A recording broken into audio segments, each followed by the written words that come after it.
ผู้เชี่ยว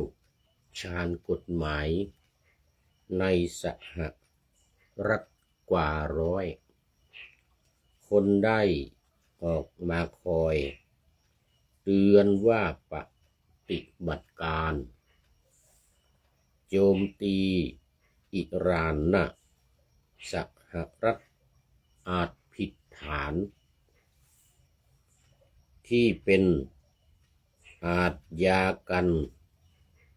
สงครามโดยอ้างถึงความละเมิดกฎบัตรสหประชาชาติที่ทำการโจมตีล่วงล้ำถูกพื้นฐานของพลเรือนตั้งแต่ก็เข้าไปทั้งเด็กและผู้ใหญ่ตายหลายร้อยเลือดเปรอะเปื้อนตั้งแต่ช่วงปลายเดือน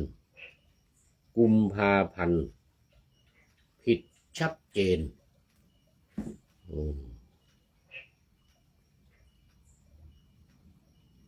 ขอถวายความนอบน้อมแด่พระรัตนตรัยมีพระพุทธเจ้าเป็นต้น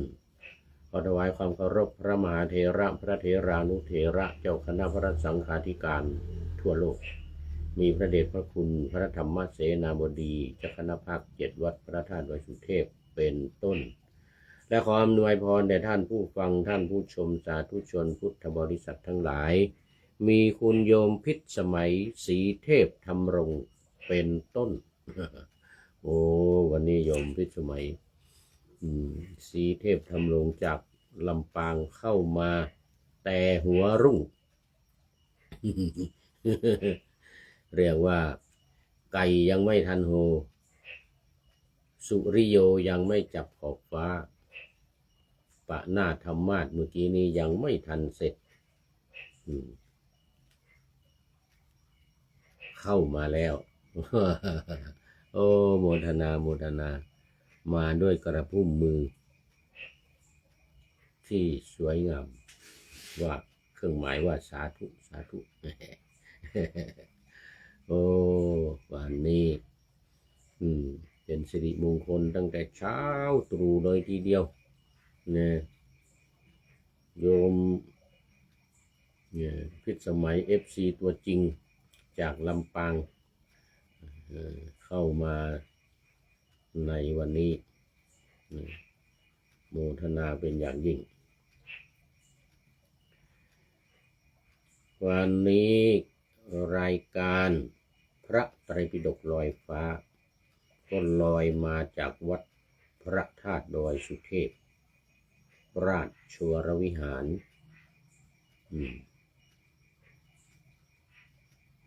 นี่เป็นหลังฉากเขียวชะอุ่มนี่นะดูมันชุ่มชื่นใจFC หลายคนคอมเมนต์เข้ามาชมเปราะเลยบอกโอ้นี่ชื่นอกชื่นใจมันดูมันชุ่มชื่นเหมือนกันเลยยิ่งตอนนี้ทางในเมืองแล้วก็ในอำเภออื่นๆทั่วไปถึงอมก๋อยนู่นน่ะท้ายสุดน่ะหัวสุดก็ตั้งแต่แม่อายลงมาน่ะแม่อายถึงอมก๋อยเนี่ยเปลี่ยนเป็นหมอกควันเต็มไปหมดแต่ว่าบนดอยสุเทพนี้ท้องฟ้าสดใสท่านผู้ฟังผู้ชมอาจจะแปลกใจว่าเอ๊ะทำไมมองจากในเมืองขึ้นมามันไม่เห็นพระธาตุดอยสุเทพไม่เห็นดอยสุเทพเลยวะนะ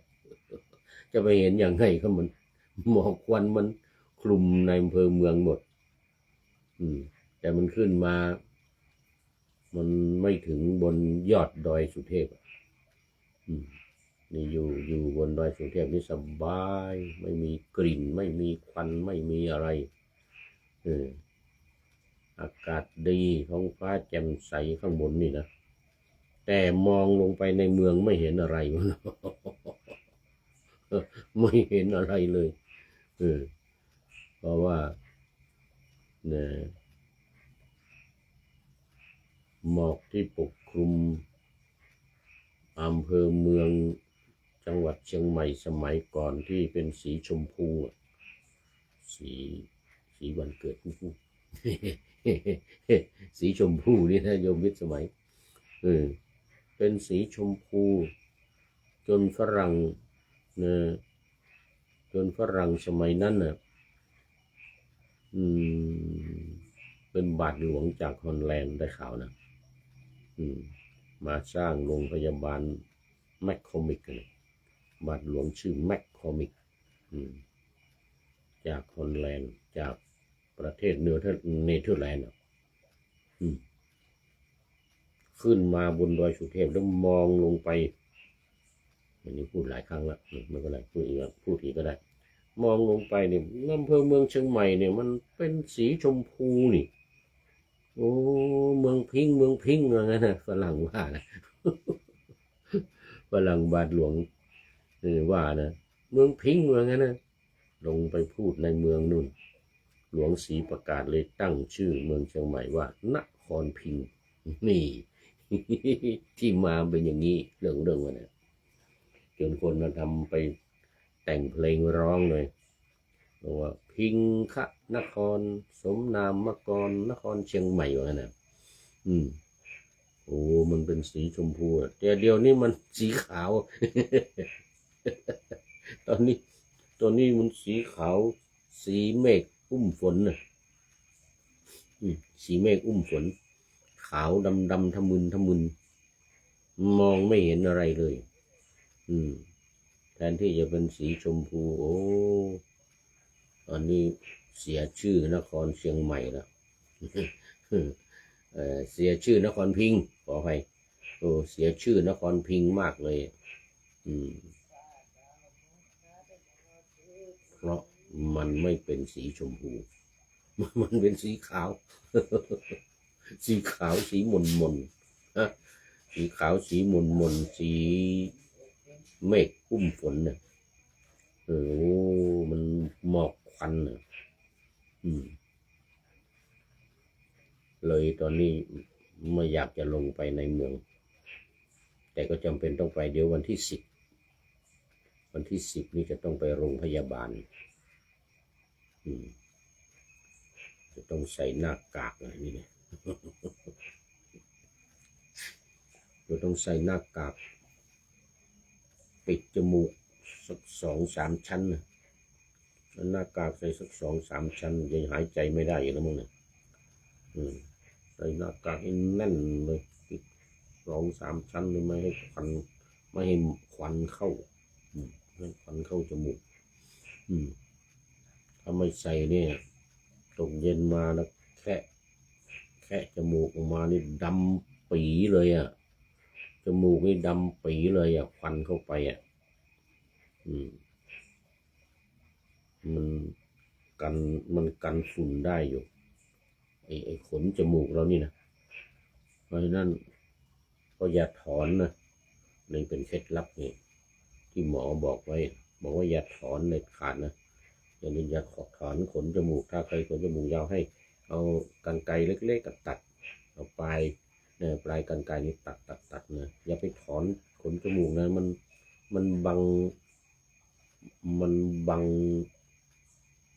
เขาเรียกว่าอะไรฝุ่นนะมันเป็นกรองฝุ่นไม่ให้ฝุ่นเข้าไปในปอดของเราโอ้ตอนนี้ขอต้อนรับคุณโยมมีล้านนานะน้อมกราบไหว้สาเจ้าสาธุเจ้าค่ะว่านะโอ้โมทนาFC ตัวจริงมาแล้วคุณโยมพิษสมัยก็ FC ตัวจริงเหมือนกันแต่ FC ตัวจริงวัดพระธาตุดอยสุเทพยังไม่เห็นเข้ามาวันนี้ เข้ามารายการก่อนเข้ามารายการก่อน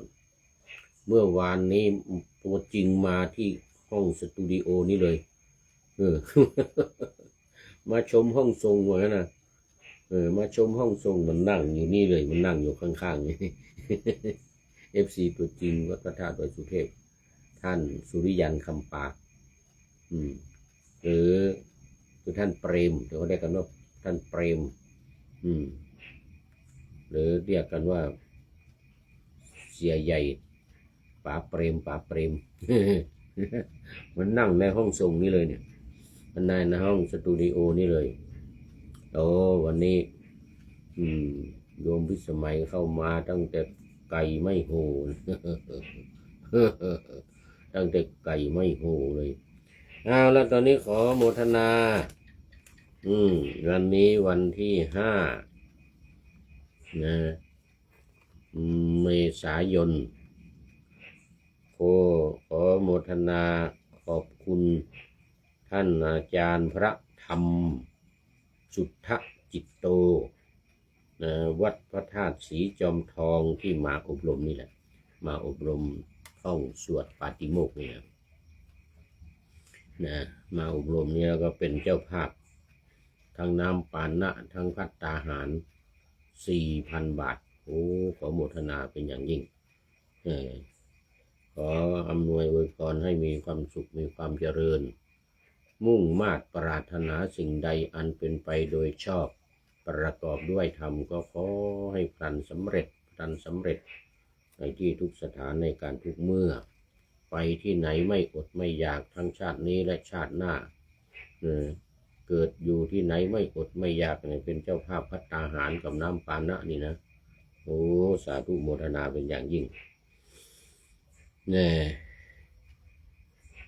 ในโครงการอบรมฝึกหัดพระภิกษุปาติโมกข์และสัมมนาธรรมวินัยมีการสัมมนากันใหญ่เลยทำและวินัย2 เดือนตั้งแต่วันที่24 กุมภาพันธ์เป็นต้นมาแล้วก็จะไปจนถึง24 เมษายนตอนนี้ก็เหลืออีกประมาณ19 วันเหลือประมาณ19 วันท่านที่จะร่วมโมทนาร่วมบริจาคเป็นเจ้าภาพยังเหลืออยู่อีก19 วันเนี่ยก็ขอเชิญติดต่อเข้ามาได้ที่ท่านอาจารย์พระมหาสักกลวิโรจนกิตติปริยนธรรม9 ประโยควัดประธานดอยสุเทพเรานี่แหละสวดปาติโมกข์เก่งมากตอนนี้เป็นหัวหน้าทีมการอบรมเป็นผู้อำนวยการอบรมหัวหน้าทีมวิทยากรอบรมพระภิกษุปาติโมกข์รุ่นที่1ของคณะสงฆ์ภาค 7ทับ2569ในปีนี้ เป็นรุ่นแรกด้วยเป็นรุ่นแรกของโครงการต่อไปก็จะมีเรื่อยๆในปีนี้อาจจะมีอีกหรือปีหน้าอย่างน้อยๆก็ปีละครั้งปีละ1 รุ่นซึ่งต้องใช้ทรัพยากรมากทั้งทรัพยากรวิทยากรอาหารการกินเชฟทำอาหารนี่จากมาเลเซียเลยนะวันนั้นหลวงพ่อคุยหลวงพ่อมหาสุนทรนะหลวงพ่ออาจารย์มหาสุนทรสุนทโรนั่งฉันอาหารกันที่โต๊ะอาหารของเรานี่ไม่ใช่อาหารที่เป็นอาหารธรรมดาแบบนั้นนะแต่นู่นที่เลี้ยงกันนะที่ถวายพระสวดปาติโมกข์นะเชฟจากมาเลเซียว่างั้นนะ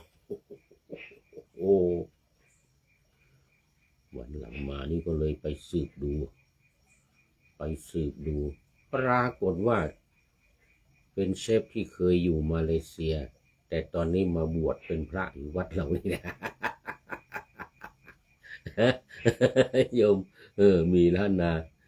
เจ้าของตุลุงนรงค์เรานี่แหละ ตุลุงนรงค์เรานี่นะมันเป็นเชฟสมัยยังไม่บวชนะโอ้ดูร้านอาหารนู่นประเทศมาเลเซียนู่นนะเนี่ย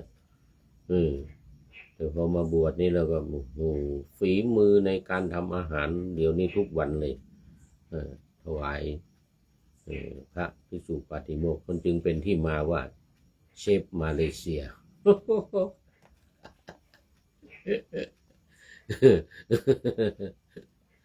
นี่ตุลุงนรงค์เราเนี่ยนะวัดพระธาตุดอยสุเทพเรานี่นะหัวหน้าพระเขาเรียกพระอะไรคิลานุปถากประจำอยู่ที่ห้อง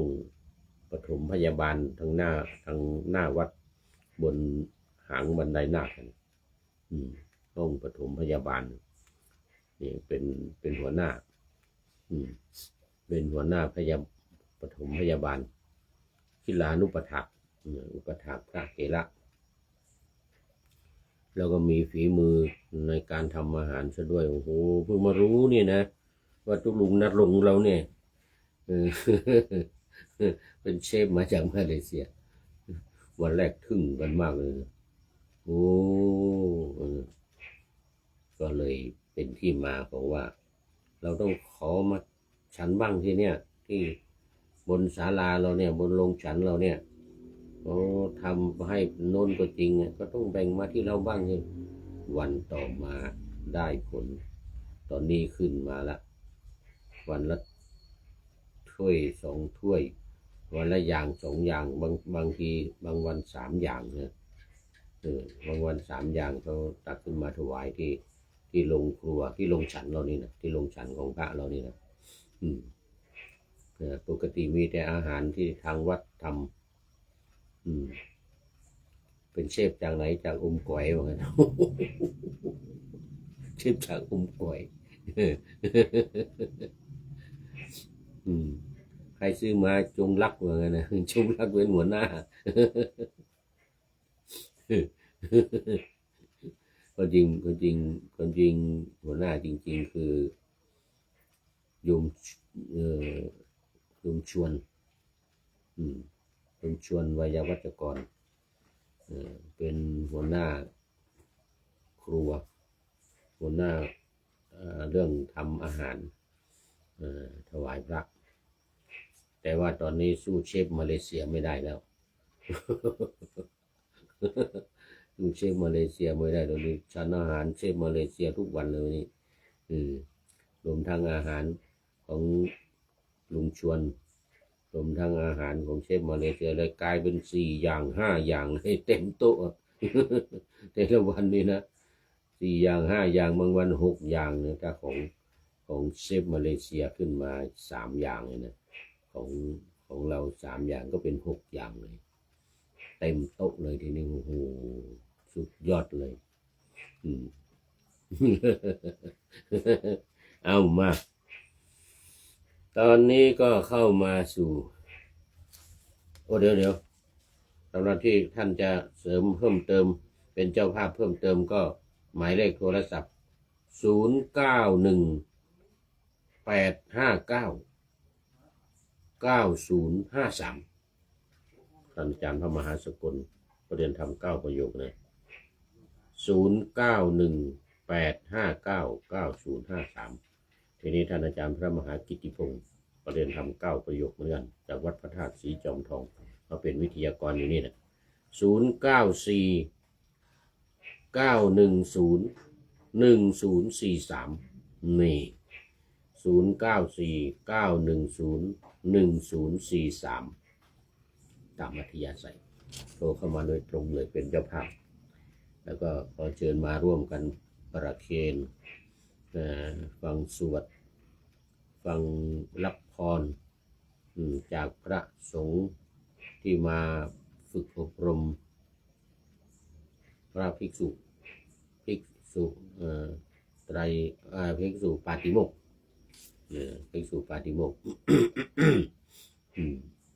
แต่กรณีที่ไม่สามารถมาได้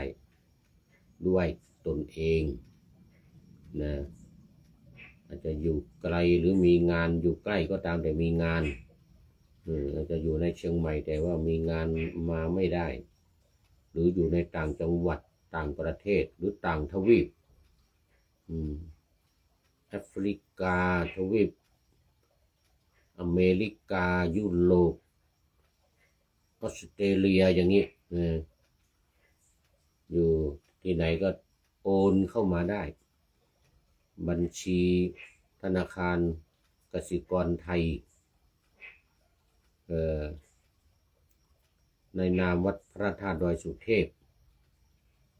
หมายเลขบัญชี211280698สำหรับท่านที่จดไม่ทันหรือยังกำลังหาปากกาอยู่เดี๋ยวว่าอีกครั้งหนึ่ง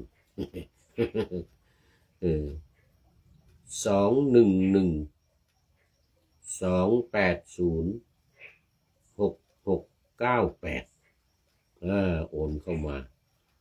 แล้วก็แจ้งโทรศัพท์แจ้งท่านอาจารย์พระมหาสกลหรือส่งสลิปใบโอนเงินนะส่งมาที่วัดพระธาตุดอยสุเทพเลยส่งมาในเฟซของท่านอาจารย์พระมหาสกลก็ได้สำนักงานเจ้าคณะภาค7สำนักงานเจ้าคณะภาค7แค่นี้เป็นเฟซของที่ทำการอบรมอยู่ทุกวันเนี่ยเปิดเข้าไปก็ส่งสลิปมาได้เลยส่งสลิปที่โอนเงินนะเข้ามาในเฟซของสำนักงานเจ้าคณะภาค7ได้เลยหรือเฟซของสวัยเทพบุญนี้ก็ได้นี่วันนั้นก็มีคนโอนเข้ามาหลายคนมาโมทนาตอนนี้ก็เข้ามาสู่เนื้อหาของธรรมะกันเลยวันนี้ยังอยู่ในเล่มเดิมคือเล่มที่20พระไตรปิฎกเล่มที่20นะวันนี้เป็นเล่มที่20อังคุตรนิกายเอกทุกกติกนิบาตหน้าที่95ถึง97ฉบับมหาจุฬานะเล่มสีฟ้าวงเล็บเล่มสีฟ้าอยู่ในเอกนิบาตหมวดธรรมข้อเดียวนิวรณปหานวรรคนะอยู่ใน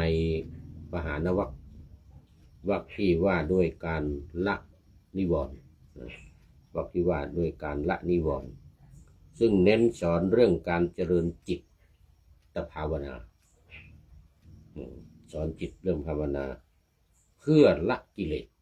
นะเน้นสอนเรื่องจิตภาวนาเพื่อละกิเลส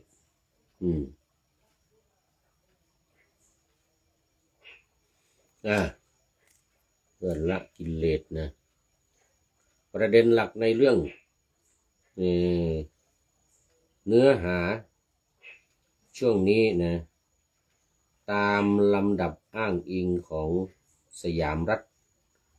พระไตรปิฎกฉบับสยามรัฐ1นิวรณปหานวรรคประเด็นหลักนะทรงเปรียบเทียบจิตที่ปราศจากนิวรณ์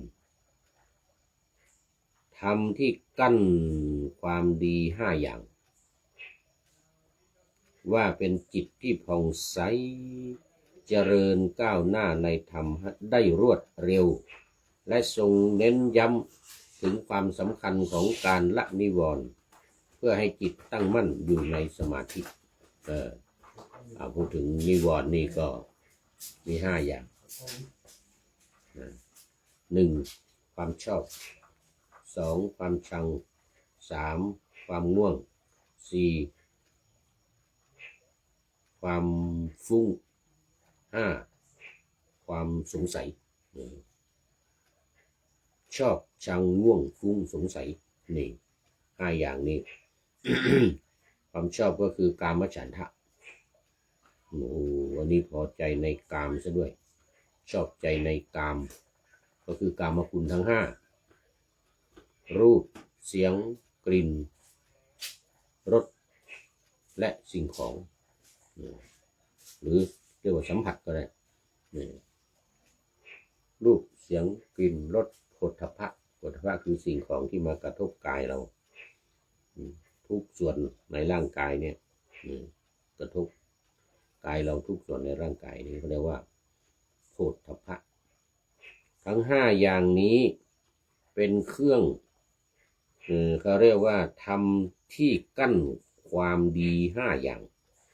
ทำที่กั้นความดีก็หมายถึงว่าอย่างเราทำสมาธิทำภาวนาอย่างเงี้ยเนี่ยต้องการเน้นย้ำในเรื่องของการทำจิตให้เป็นสมาธิจิตให้จิตสงบให้จิตผ่องใสสงบ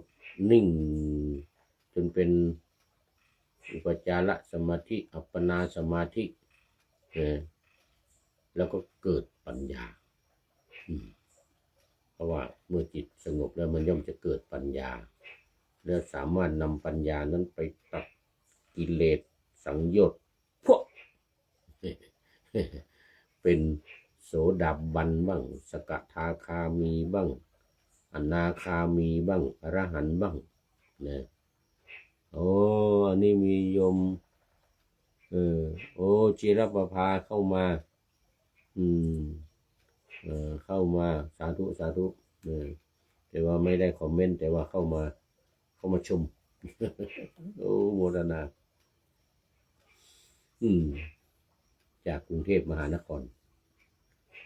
นี่จากลำปางจากเชียงใหม่จากกรุงเทพเอาโมทนานะว่าเป็นจิตที่ผ่องใสเจริญก้าวหน้าในธรรมได้รวดเร็วและทรงเน้นย้ำถึงความสำคัญของการละนิวรณ์เพื่อให้จิตตั้งมั่นอยู่ในสมาธิก็คือ1กามฉันทะ2พยาบาทความชอบข้อที่1ความชอบข้อที่2ความชังเลยทีนี้ชอบชังง่วงฟุ้งสงสัยนี่นะชอบชังกันชังนี่ก็คือว่าพยาบาทนี่แหละการโกรธเกลียดการอาฆาตพยาบาททำร้ายคนอื่นฆ่าคนอื่นเป็นต้นนะนี่คืออะไรพยาบาทมันจะมีคำพูดต่อกันข้างหน้าอีกคำหนึ่งว่าอาฆาตพยาบาทหนักเรื่องของอาฆาตพยาบาทเนี่ยนะจิตไม่สงบทำยังไงก็ไม่สงบถ้ายังมีจิตที่อาฆาตที่จะคิดจะฆ่าคนอื่นคิดจะทำร้ายคนอื่นทำอันตรายคนอื่นนี่นะ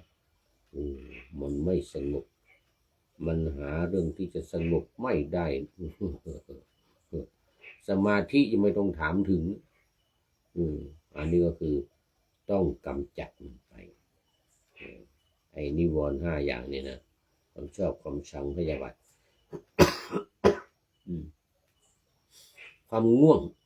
เขาเรียกถีนมิทะไอ้นี่ก็เหมือนกันนี่ตอนนี้ยกตาจะไม่ขึ้นแล้ว3 ทุ่มแล้วมั้งเนี่ย3 ทุ่มจะ4 ทุ่มแล้วเดี๋ยวนี้มันปรับเวลาได้ตามท้องถิ่นละถ้า3 ทุ่มมาแล้วเอาแล้วเริ่มง่วงแล้ว4 ทุ่มนี้ไปไม่ไหวแล้วเดี๋ยวต้องเข้านอนแล้วเดี๋ยวจบรายการนี้ก็นอนแล้วจบรายการนี้ก็นอนเลยความง่วงอันนี้เป็นความง่วงปกติแต่ความง่วงที่กำลังทำสมาธิทำสมถะโดยเฉพาะทำสมถะกรรมฐานเนี่ยบริกรรมนี่นะพุทโธเนี่ยง่วงมาแล้วก็ ไปแล้วม่องไปแล้วโอ้สำคัญมากสำหรับการทำสมาธินี่นะเขาบอกว่ามันเป็นอาหารของการหลับว่างั้นนะหรืออย่างหนึ่งเขาเรียกว่าเป็นยานอนหลับทำสมาธินี่นะเพราะอะไรเพราะมันมีอะไรทีนมิทะเนี่ยไอ้ความง่วงเนี่ยนะโดยเฉพาะเวลารับประทานอาหารใหม่ๆเรียกว่าหนังท้องตึงหนังตาหย่อนยกไม่ขึ้น เพราะฉะนั้นเวลาตอนกลางวันเนี่ยตอนเช้าหรือกลางวันหรือตอนเย็นก็ตามเวลารับประทานอาหารเสร็จนะอย่านอน โดยเฉพาะพระนี่พุทธเจ้าให้เดินให้เดินมันเป็นการย่อยอาหารด้วยแล้วก็มันแก้ง่วงได้มันจะไม่ง่วงอย่างผู้พูดนี่ทุกวันฉันอาหารเสร็จตอนกลางวันนะพอดีที่บนลงฉันเนี่ยมันมีที่เดินมีโต๊ะตั้งอยู่ใช่ไหม1 2 3 4โต๊ะไปทางนี้สองแถวเราก็เอาเก้าอี้เขาชิดโต๊ะแล้วก็เดินรอบเลยเดินรอบระหว่างในศาลาข้างบนในโรงฉันข้างบนเนี่ยนะระหว่างเสา5 ต้นระหว่างเสา5 ต้นเดินพอฉันเสร็จแล้วเดิน20 นาทีก่อน15 ถึง 20 นาทีแล้วก็ฉันยาเอายามาฉันมานั่งฉันยาให้เรียบร้อย11 เม็ดเดี๋ยวนี้เหลือ10 เม็ดครึ่งมันลดไป1 เม็ดลดยารู้สึกจะเป็นเบาหวานหมอสั่งลดไป1 เม็ดเหลือเม็ดเดียวตอนนี้ก็ตอนเช้านี่10 เม็ดครึ่งลด1 เม็ดแต่ไปเพิ่ม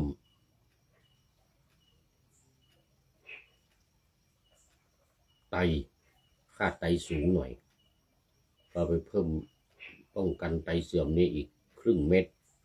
ก็เป็น1 เม็ดครึ่งก็เลยเป็น10 เม็ดครึ่งจริงๆได้จะเหลือ10เพิ่มเข้ามาอีกครึ่งเป็น10 เม็ดครึ่งตอนเย็น5 เม็ดนี่นะพอฉันยาเสร็จแล้วก็เดินต่ออีกประมาณ40 นาทีหรืออย่างน้อยก็30 นาทีเดินในช่วงนี้เดินให้ได้อย่างน้อย50 นาทีถึง1 ชั่วโมงมันจะทำให้อาหารนี่ย่อยดีแล้วก็ไม่ง่วงเดินเสร็จเรียบร้อยแล้วกลับมาที่ห้องนี้ก็จัดรายการต่อได้เลยไม่อืดท้องไม่ง่วงนะเพราะมันย่อยอาหารมันย่อยหมดแล้วย่อยแล้วก็ส่งไปตามเซลล์ต่างๆในร่างกายของเราเนี่ยตั้งแต่เท้าจนถึงหัวเนี่ยถึงสมองนี่อาหารที่เราฉันเข้าไปนี่นะ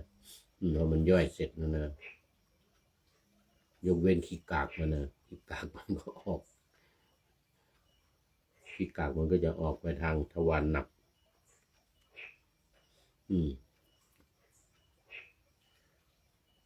ก็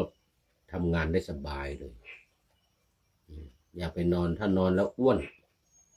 ถ้านอนแล้วจะอ้วนเพราะอะไรเพราะว่าอาหารมันหมักหมมมันไม่ได้ย่อยไงมันย่อยก็ย่อยช้าไงนอนหลับไม่ได้ต้องเดิน1 ชั่วโมงอย่างน้อย50 นาทีนี่ทีนมิทะข้อที่4อุทัจจะกุกุจจะคือความฟุ้งซ่านของจิตความรำคาญจิตที่ไม่อยู่กับเนื้อกับตัวชอบออกไปที่อื่นคิดไปโน่นคิดไปนี่ขณะนั่งทำสมาธิอยู่อย่างเงี้ยคิดไปข้างนอกนู่นนะคิดไปโน่นคิดไปนี่หนักต้องใช้ทฤษฎีของหลวงพ่อชาอะไรนี้ หลวงพ่อชานี่จะแปลกกว่าเพื่อนในโลกนี้นะของคนอื่นเขานี่ก็จะต้องพยายามกั้นจิตระงับความคิดไม่ให้เกิดขึ้นไม่ให้คิดไปโน่นคิดไปนี่เอาคำบริกรรมเนี่ยมาทำนี่นะเพื่อให้เป็นที่เกาะเกี่ยวของจิตเนี่ยนะพุทโธพุทโธพุทโธเป็นต้นนี่นะหรือพองหนอยุบหนอก็ตามมันเป็นที่เกาะเกี่ยวของจิตไม่ให้จิตออกไปข้างนอกแต่หลวงพ่อชาเนี่ย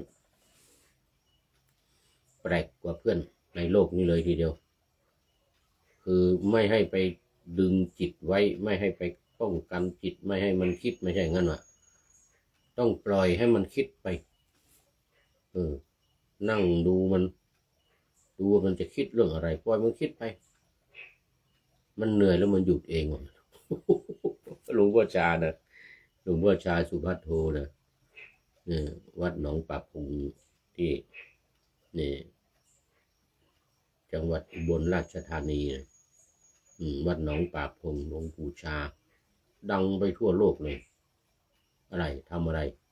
ดูใจดูจิตอย่าไปห้ามมันที่มันจะคิดนี่นะปล่อยมันคิดเต็มที่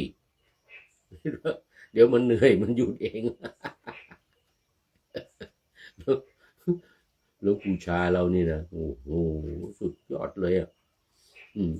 ทฤษฎีแปลกกว่าเพื่อนหมดอ่ะตั้งแต่สมัยโบราณมาเราต้องเก็บจิตใช่ไหมเราต้องควบคุมจิต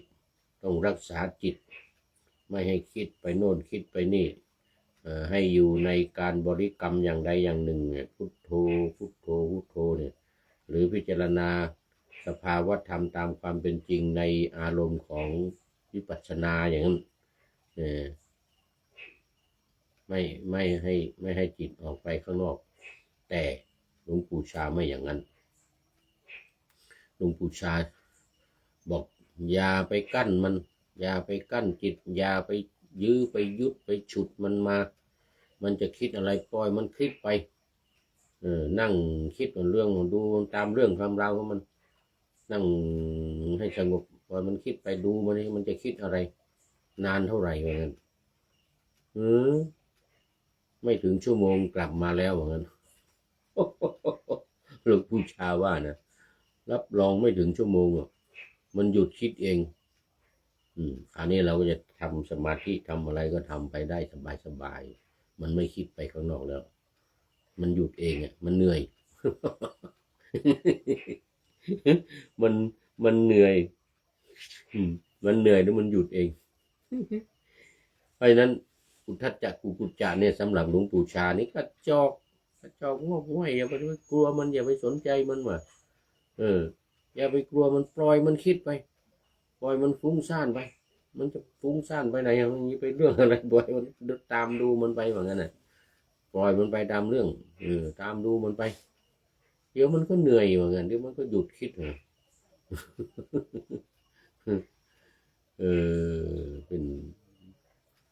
เป็นผู้สร้างทฤษฎีใหม่นะหลวงปู่ชานี่นะ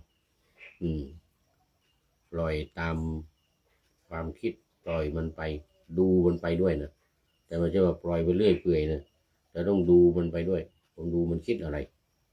ปล่อยมันคิดไปมันจะคิดก็ปล่อยมันคิดไปได้ผลเนี่ยมันอึดอัดเหมือนกันถ้าไปกั้นมันถ้าไปห้ามมันไม่ให้คิดนี่นะมันไม่ได้มันเป็นธรรมชาติของจิตมันต้องคิดมันต้องคิดไปนั่นคิดไปนี่นะมันเป็นธรรมชาติของจิต ถ้าไม่คิดก็ไม่ใช่จิตนี่เรื่องมัน ถ้าไม่คิดก็ไม่ใช่จิตนะหลวงปู่ว่าเพราะฉะนั้นอย่าไปดึงมันอย่าไปห้ามมันจะคิดอะไรก็ปล่อยมันคิดไปปล่อยมันคิดไปแต่ต้องมีสติคอยควบคุมมันนะต้องมีสติรู้ตามนะจะไม่ไปปล่อยไปเรื่อยไปเรื่อยไม่ได้นะไปรอปล่อยไปเรื่อยไปเรื่อยไม่ได้นะมันต้องควบคุมต้องมีสติดูมันไม่ได้ไปควบคุมมันนะไม่ใช่ไปควบคุมความคิดไม่ใช่ต้องมีสติดูมันรู้มันว่ามันคิดอะไรปล่อยมันคิดไปนี่ นนี้ก็เป็นการละนิวรณ์แบบหลวงปู่ชาปล่อยมันไปก่อนแล้วมันเลิกเองมันเลิกฟุ้งเองเลิกคิดไปเอง สุดท้ายข้อที่ห้าวิจิกิจฉาความลังเลความสงสัยโอ้โหอันนี้เป็นเรื่องใหญ่เลยนะไม่เป็นเรื่องไม่เป็นราวนะถ้าเกิดสงสัยอะไรขึ้นมาเนี่ยโอ้ไม่ก้าวหน้าสมาธิไม่เกิดอะไรก็ทำอะไรก็ไม่เกิดมันมีความสงสัยอยู่นั่นแหละมันจะดีหรือไม่ดีมันเป็นอะไรยังไงจริงหรือไม่จริงมากหรือน้อยอะไรยังไงเนี่ยสงสัยอยู่อย่างนั้นนะเขาเรียกว่าวิจิกิจฉาไอ้ตัวนี้ตัวสำคัญมากไอ้จะให้จะตั้งมั่นอย่าให้จิตสงบไม่มีทางเพราะนั้นต้องไม่ให้มันสงสัยเลิกสงสัยเขาเรียกว่าจิตที่มันจะสงสัยไอ้นั่นสงสัยไอ้นี่เนี่ยนะไม่เหมือนกับความคิดนะคนละอย่างกันนะไอ้ความฟุ้งซ่านเนี่ยที่ว่าเมื่อกี้นะจิตที่คิดไปฟุ้งซ่านไปเนี่ยคนละอย่างกับความสงสัยนะความสงสัยนี่มันเน้นมันย้ำอยู่อย่างนั้นนะ นี่ข้อที่1 2ความสำคัญของจิตเนี่ยเมื่อกี้นี้เรื่องนิวรณ์นะการละนิวรณ์2ความสำคัญของจิตหากภิกษุเจริญเมตตาจิตหรือความรักความปรารถนาดีแม้เพียงชั่วขณะลัดนิ้วมือเดียวลัดนิ้วมือเดียวลัดนิ้วมือยังไงไม่ใช่เอายางลัดมาลัดนิ้วมืออย่างนี้นะลัดนิ้วมือเดียวนี่หมายถึงว่าการดิดนะดิดมืออย่างนี้นะเขาเรียกว่าลัดมือลัดนิ้วมือเดียวหรือดิดที่มันดังแก๊บดิดไม่เป็นไม่ดัง ลัดนิ้วมือเดียวนี่มันดิดแก๊บบางคนเขาจะดังแก๊บมันนะไอเราที่ไม่ดังทำยังไงก็ไม่ดังเรียกว่าลัดนิ้วมือหนึ่งโยมพิษสมัยติดมือเนี่ยแก๊บลัดนิ้วมือเดียวชั่วขณะลัดนิ้วมือเดียวย่อมได้รับอานิสงส์อันยิ่งใหญ่เป็นจิตที่ไม่ว่างเปล่าจากฌานทำตามคำสอนของพระศาสดาฌานนี่ก็ตามองค์ฌานเนี่ยนะปฐมฌานทุติยฌานตติยฌานจตุตฌานเนี่ยนะปฐมฌานนี่ก็วิตกกับวิจารองค์ของปฐมฌานเนี่ยทำวิตกกับวิจารวิตกคือยกเอาหัวข้อธรรมะขึ้นมาหรือยก เอาคำบริกรรมขึ้นมาอย่างนี้นะมาวิจารณ์นะไม่ใช่ยกมาเฉยๆต้องมาวิจารณ์อันนี้เป็นหลักการทำวิปัสสนาโดยตรงเลยปฐมฌานทุติยฌานจตุตฌานเนี่ยมันเป็นฌานของวิปัสสนาส่วน5 6 7 8ฌานที่5ที่6ที่7ที่8นั่นเป็นฌานของสมถกรรมฐานส่วนในฌานของวิปัสสนาในข้อที่1อย่างข้อที่1เนี่ยปฐมฌานเนี่ยปฐมฌานเนี่ยคือวิตกกับวิจารยกขึ้นมาเรื่องใดเรื่องหนึ่งเช่นรูปอย่างเงี้ยนะก็มาพิจารณาเลยพิจารณาคือวิจารวิตกกับวิจารหรือตรึกกับตรองเนี่ยนะตรึกก็คือยกหัวข้อขึ้นมาแล้วก็ตรองตีความหมายอธิบายความรูปมีเท่าไรอะไรบ้างรูปมันคืออะไรอย่างเงี้ยนะเช่นรูปมันคืออะไรในขันธ์ 5เนี่ยรูปมันคือสิ่งที่แตกสลายคำว่ารูปเนี่ยรูปะนี่นะเป็นสิ่งที่แตกสลายคือมันเป็นสิ่งที่มารวมกันแล้วมันก็จะแตกสลายในที่สุดเพราะฉะนั้นคำว่ารูปเหนือรูปกายเราเนี่ยแปลว่าแตกแปลว่าสลายเพราะว่ามันไม่อยู่คงที่มันเป็นอนิจจังในเรื่องของมันเป็นสิ่งที่แตกสลายไปในที่สุดเพราะฉะนั้นคือรูปมีเท่าไหร่ อันนี้คือวิตกกับวิจารนะวิจารนะมีเท่าไหร่28อะไรบ้างมหาภูตรูป4อุปาทายรูป24อย่างนี้เป็นต้นนะอันนี้คือหลักการทำวิปัสสนาการเข้าฌานที่1ปฐมฌานวิตกกับวิจารอันนี้แบบวิปัสสนานะถ้าแบบสมถะนั้นเขาก็ทำของเขาไปเสร็จแล้วฌานมันจะเกิดขึ้นในภายหลังแต่วิปัสสนานี้ต้องทำเอาฌานมาทำให้มันเกิดเลยให้มันเป็นไปตามหลักการเลยทีนี้ทำไปถ้าหากว่าเข้าฌานที่2หรือฌานที่2จะเกิดขึ้น2 3 4นี่มันจะเกิดเองนะปีติความสุขและเอกคตารมณ์อารมณ์ที่เป็นหนึ่งปีติคือความอิ่มใจอิ่มเอิบใจสุขคือความสุขทางใจความสุขที่เกิดในฌานนี้เป็นความสุขที่สุดยอดนะแล้วก็ข้อ4จตุตฌานเนี่ยคือเอกคตารมณ์หมายถึงว่าอารมณ์เป็นหนึ่งเดียวแน่นิ่งลงไปเป็นรอยต่อระหว่างวิปัสสนากับสมถะวิปัสสนาจะสิ้นสุดหรือไม่สิ้นสุดก็อยู่ตรงนี้ถ้าสมมติว่าจิตสงบแน่นิ่งแล้วเนี่ยถ้าจะเป็นวิปัสสนาก็ต้องออกจากเอกคตารมณ์แล้วก็มาเริ่มปฐมฌานใหม่วิตกวิจารใหม่แต่ถ้าจะเข้าฌานที่5 6 7 8ก็ไม่ต้องกลับมาฌานที่1ไม่ต้องวิตกวิจารไปเลยไปฌานที่5เลยอากาศวิญญาณอากินจัญญาเนวสัญญานาสัญญาไปจนถึงสัญญาเวทยิตานิโรธโดยไม่มีวิตกวิจารปีติสุขเอกคตาไม่มีไปสมถะล้วนๆเลยอันนี้เรื่องของจิตเรื่องของจิตความสำคัญของจิตอยู่ตรงนี้เป็นจิตที่ทำเข้าฌาน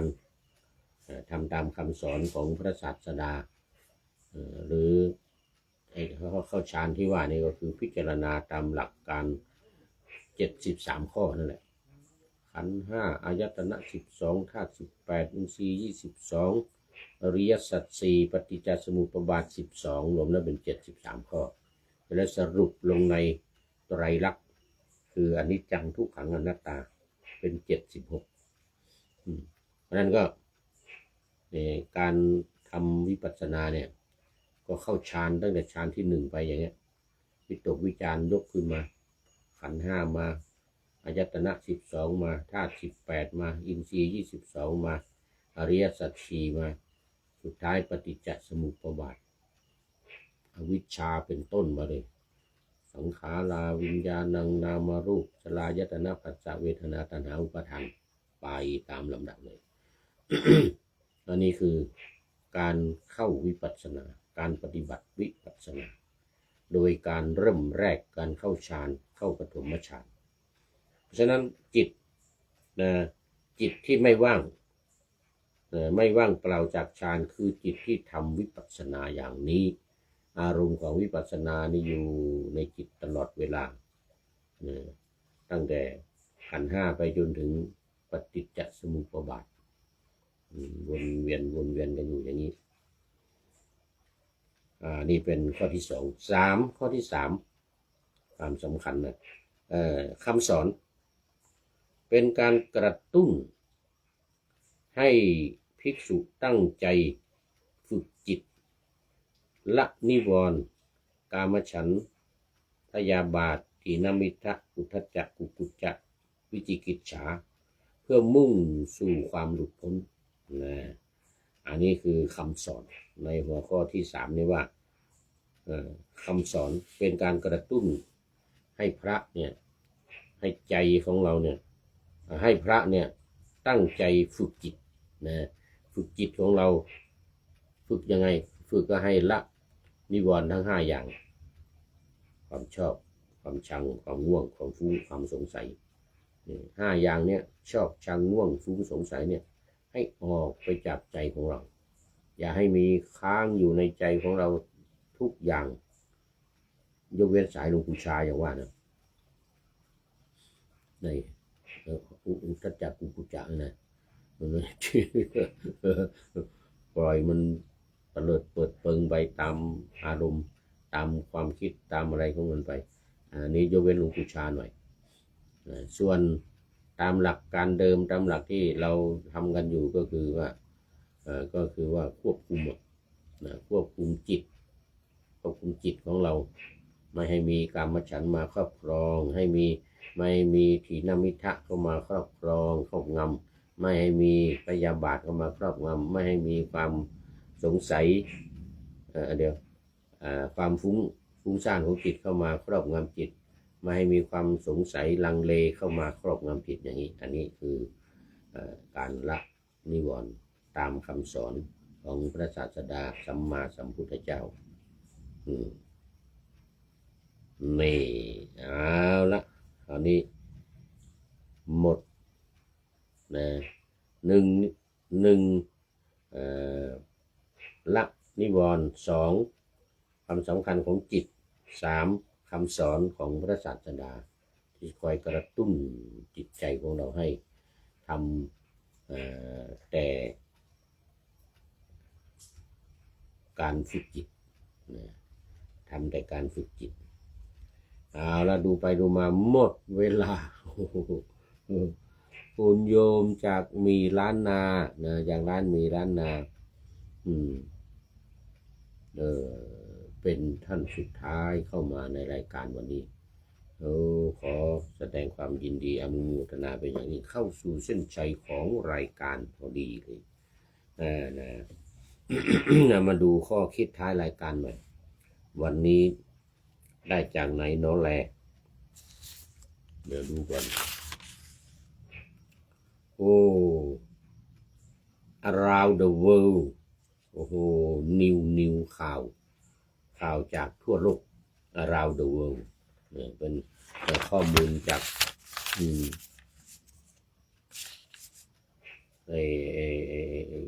อินเทอร์เน็ตแอปอินเทอร์เน็ตชื่อว่า around the world เป็นข้อมูลมาแล้วก็พญาเทพเป็นผู้ประพันธ์ก็คือบอกว่าผู้เชี่ยวชาญกฎหมายในสหรัฐกว่า100คนได้ออกมาคอยเตือนว่าปฏิบัติการโจมตีอิหร่านนะสหรัฐอาจผิดฐานที่เป็นอาชญากรคืออาชญากรนะนี่เขาให้มันเข้ากันกับฐานอาชญากรรมสงครามก็คืออาชญากรรม อาชญากรรมสงครามการทำผิดกฎหมายอาชญากรรมสงครามโดยอ้างความสงครามโดยอ้างถึงความละเมิดกฎบัตรสหประชาชาติที่ทำการโจมตีล่วงล้ำถูกพื้นฐานของพลเรือนทั้งเด็กและผู้ใหญ่ตายหลายร้อยเลือดเปรอะเปื้อนตั้งแต่ช่วงปลายเดือนกุมภาพันธ์ผิดชัดเจนเลยเริ่มมาตั้งแต่วันที่28กุมภาพันธ์ที่สหรัฐกับอิสราเอล2ประเทศพากันลุมโจมตีอิหร่าน โจมตีอิหร่านแล้วก็ฆ่าผู้นำของอิหร่านพร้อมกับเจ้าหน้าที่ระดับสูงของอิหร่าน40กว่าคน48เนาะรวมทั้งอายาตอลลาอาลีคาเมนีผู้นำสูงสุดของประเทศ ทีนี้ก็ผู้นำอื่นๆที่ประชุมกันอยู่เนี่ยตายหมดตายหมดแล้วก็โรงเรียนอีกนักเรียนตายไป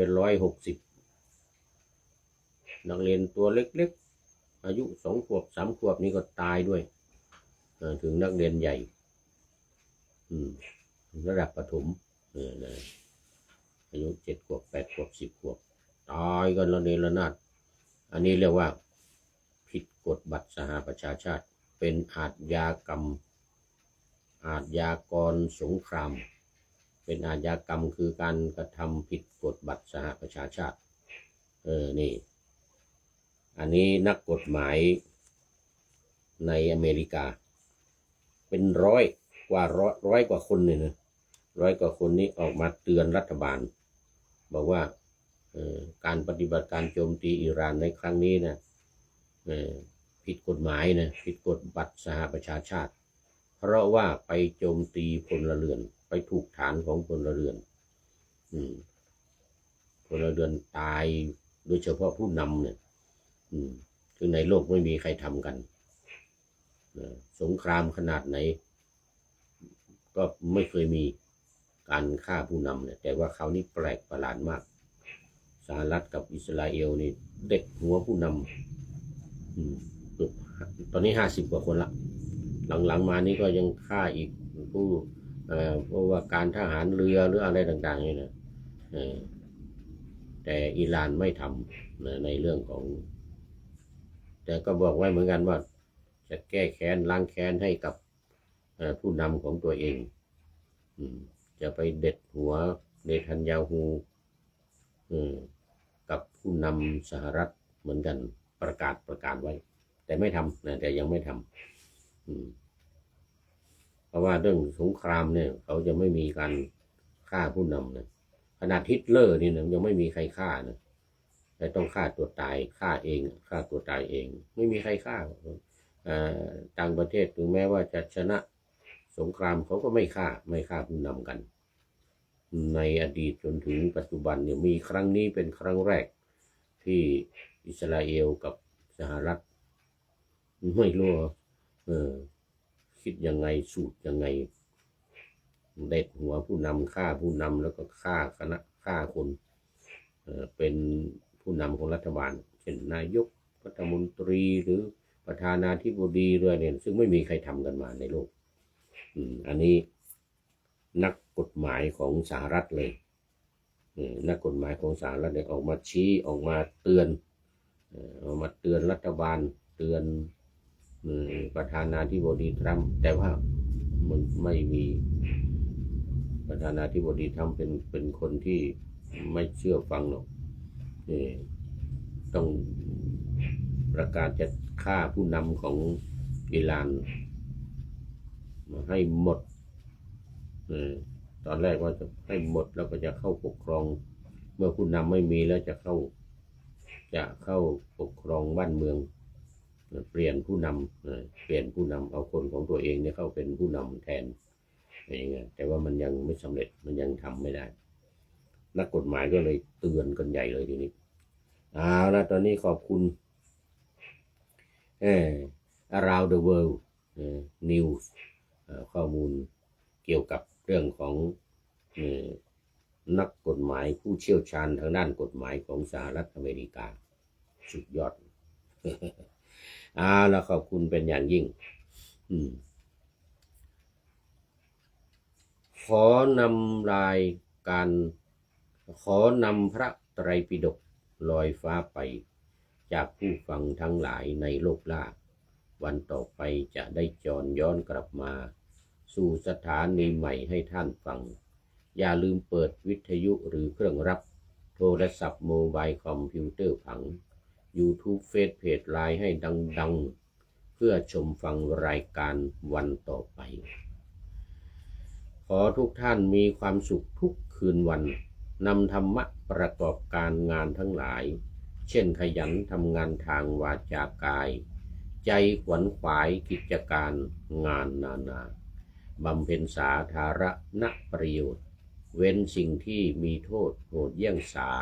ประกอบแต่กรรมดีมีราคาแสวงหาเงินทองครองใจคนเสียสละพลทรัพย์นับมากน้อยไม่ให้ล้านก็ให้ร้อยไม่ด้อยผลเพื่อคนรวยช่วยคนยากฝากคนจนให้ทุกคนเท่ากันมาตรฐานเดียวขอเจริญพร